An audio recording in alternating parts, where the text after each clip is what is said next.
What retirement? Three-time Super Bowl champion running back James White might have hung up the cleats, but he's sticking close to the game.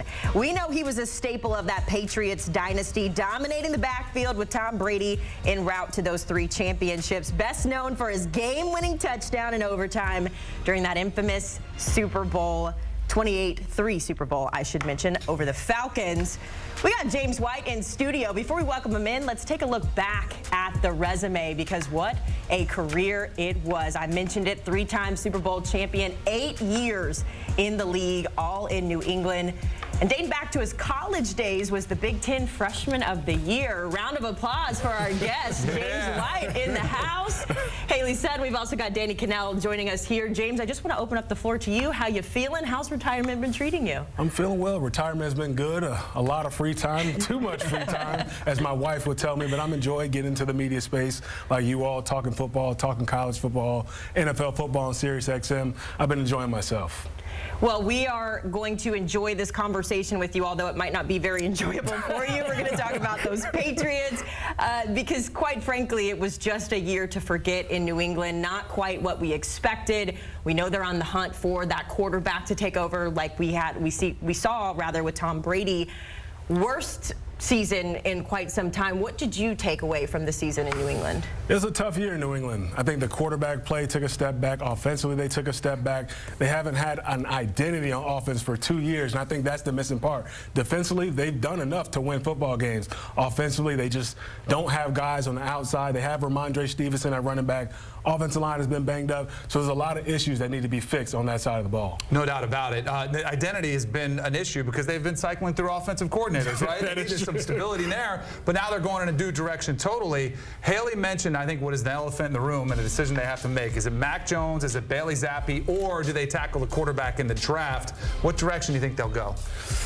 Or should go? To me, I would bring in a veteran, a proven veteran, and I would draft the guy in the 2nd round, because at the number 3 pick, I like Marvin Harrison Jr. He's the for sure best player in this draft, in my opinion, a guy who can walk into any franchise and be a #1 receiver if they don't already have one, and the Patriots need that for a fact. Yeah, definitely a game changer. Danny, you mentioned an identity in New England and that missing, but really it's going to be missing for sure now. They're going in a different direction at head coach. Gerard Mayo, of course, taking over for Bill Belichick.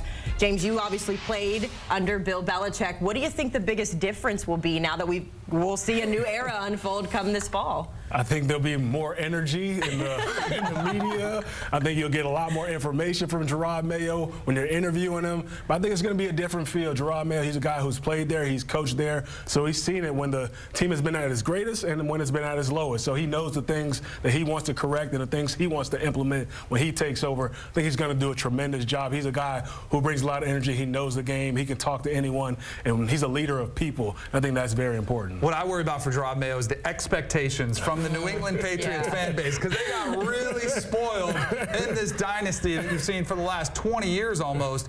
I hope they give him the patience and the time that he needs, because it's not only the Patriots who you can understand why that expectation is there. We see organizations cycle through coaches faster than ever before, and there's going to be an expectation. We want to get right back to the Super Bowl because that's what we're used to, and that's really rarely ever the case. So I hope they're patient with Gerard Mayo and give him a little bit of a longer time period to say, all right, let's give him some time to put his fingerprints on this team. That's realistic. You got to give these coaches a little bit of time. We see it. Coaches are getting fired after 1 season, after 2 seasons, in the middle of their 1st season. So it's difficult. I feel like Robert Kraft will have patience with him. He knows Gerard Mayo. Obviously, he played within the organization. Give him 2 to 3 years, and this team will be in the playoffs and contending for championships. I'm going to put you on the spot here. Do you have a favorite Bill Belichick memory that you can share with us? Ooh, it's tough to just pick one. I mean, I guess I'll pick my favorite memory from myself. My rookie season in training camp, having a decent training camp.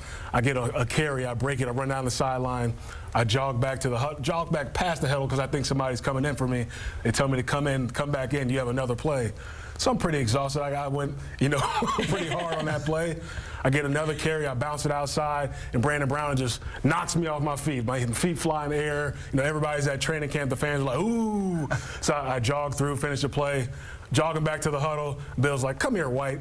Listen, the bigger they are, the harder they hit. And I was like, Bill, I know they hit hard in the NFL. I don't care how big any people are, but that's just the type of coach he is. He's always on you, motivating you to be a better player. Is there a side of Bill Belichick that we don't know about? Because in the media or from the outside looking in, it's always serious, it's always gruff, it's always kind of irritated. Does he ever relax and cut loose, or is that only in the offseason? Oh, he relaxes. He's hilarious, and he knows it. He's going to call you out in the meeting, then freshly after the meeting, like, yeah, I just got you in that meeting. I just got after you. He just wants you to be a better football player. He demands excellence, which is difficult. It's not easy for everybody to adjust to that, but if you embrace it and you embrace the Patriot way, you'll go out there and have a lot of success, and we won a ton of football games. That's what matters most. I'm curious if Gerard Mayo's going to adopt the sleeveless Bill Belichick hoodie. That's what I'm most looking forward to at Patriots training camp.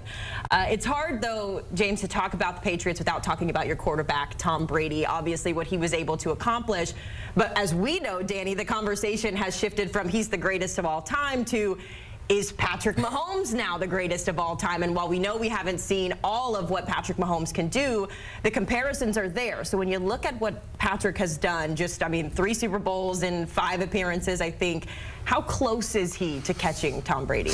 At this rate, he's extremely close. I think longevity does matter. Tom did it for 20-plus years, and it's hard to sustain success in this league for 20-plus years. I mean, it's hard to sustain success for 2 to 3 years. So Patrick Mahomes already has 3 Super Bowl championships. He's well on his way. He's very dynamic, and you know whenever he's in a football game, he has that Tom Brady effect where, they have Patrick Mahomes on the other side. We can't, you can't relax. You can't slip up because if you give him an opportunity, fourth quarter, a minute left, last possession, he always finds a way to come through. So it's very realistic expectations for the thing he can catch him. You better get used to having these types of debates. I hate them. Because I feel like them all the time, especially in the last couple weeks, leading up to the Super Bowl, it's all we talked about. But I do think when you have these debates, it's clearly if you're a resume guy, he needs 5 more to pass Tom Brady. Like, good luck, go get it, and then we'll have a conversation.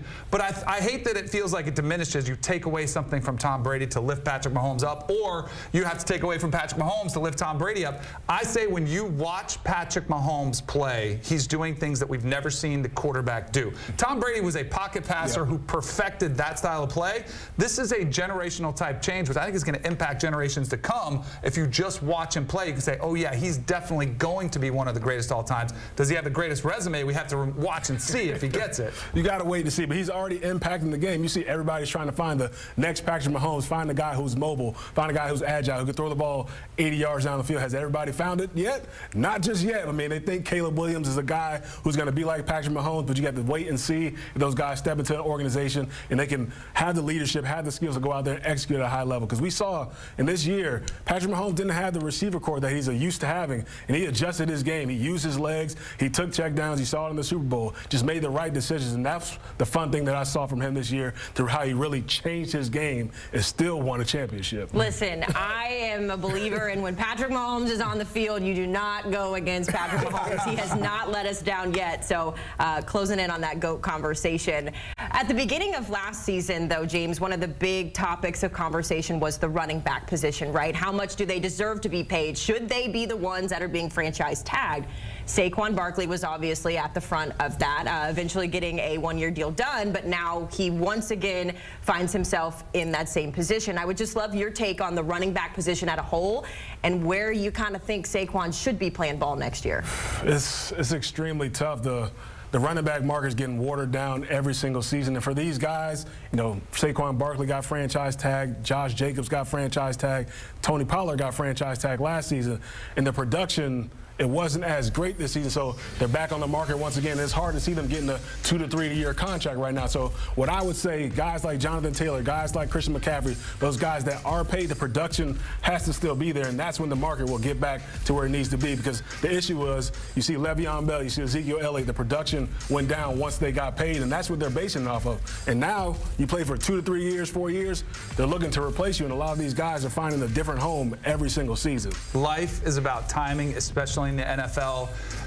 You have to do something where you feel like you're indispensable, like the team cannot live without you. And unfortunately, the last couple years, some of these backs have been really good, but the team says, we'll go ahead and draft somebody younger and we'll get close to there. Christian McCaffrey is setting the bar. Like, that's what you need to do to get paid. He was third in the MVP voting. He had a sensational year. When you watch the 49ers, like, they can't win without him. That's what a running back has to do, unfortunately, to really stand out. There is a problem, though, and I wish it was solved because I don't think they're getting appreciated and paid the way they should be. I agree. Do you want to comment on that? I agree with that. I feel like they have to adjust the contracts where the running backs possibly can get paid after year 2, because that's when you're getting your most production. Those first 4 years, that's when they get it. Then after that, they don't necessarily want to pay you. And guys get banged up, whether it's catching the football, blocking, a lot of physical contact at the running back position. I feel like those guys should be rewarded earlier in their career, and that can help things.